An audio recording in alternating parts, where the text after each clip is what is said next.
Globally, if you see 90% of these vision impaired people can benefit out of rehabilitation services, but in reality, only less than 15% are accessing the services. There are several barriers for this, but the first and foremost important factor is non-availability of professionals to deliver these services. This is common and universal problem.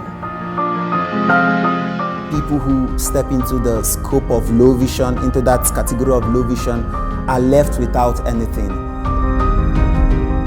I used to get challenged while seeing patient, a normal practice, seeing patient, and at times I used to be defeated. I used to get a lot of difficulties in handling cases that were low vision related. So I wanted something that could make me happy as well as make the patient being handled satisfied.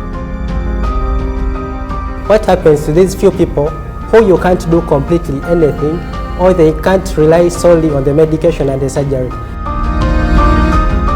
Unfortunately, the situation in South Africa is very similar to that of other developing countries in that we have a low coverage as well as an uptake of low vision and rehabilitation services.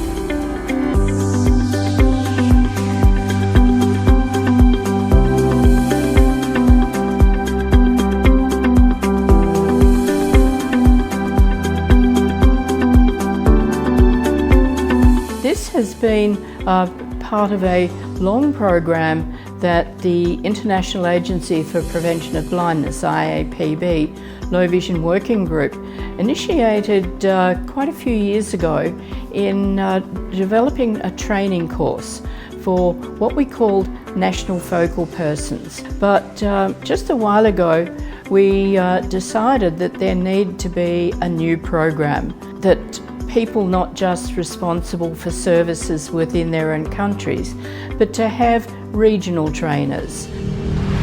I've always wanted to specialize in low vision and rehabilitation, and then thanks to Brien Holden Vision Institute for giving us this awesome opportunity.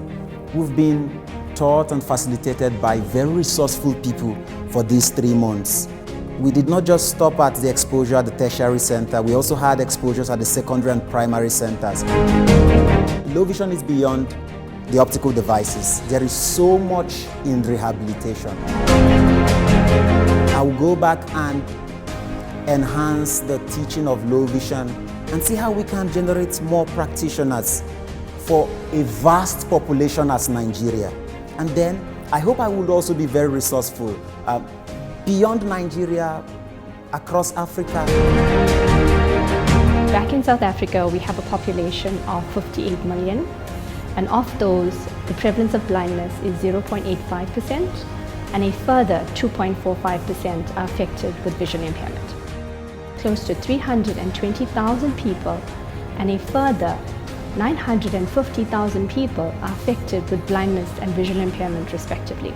So definitely there's a great need for low vision and rehabilitation services back home.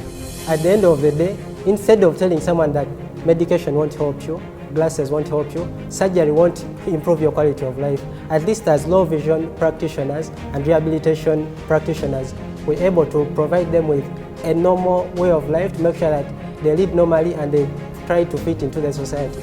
The major challenge that is there when it comes to low vision in my country is training the human resource that can handle low vision rehabilitation care. And again, much has to be done in terms of awareness. After this training from LV Prasad, I'm quite confident that I'll handle the training of low vision in my country. I'll ensure that relevant personnel in eye care receives adequate training that they deserve to help the humanity. I have been closely associated with these 4 trainees all through the 3 months of duration here, and it's been really memorable. Right from the intense critical thinking sessions that we had in the classroom to the tourist places that we visited in Hyderabad, it was all really wonderful.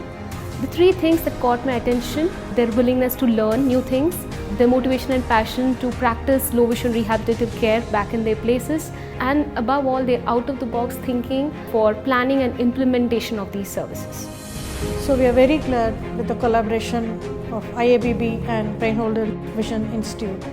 We could train these 4 trainees from sub-Saharan African countries, we are very confident that these 4 would take it forward and then deliver the low vision rehabilitation services in their respective regions.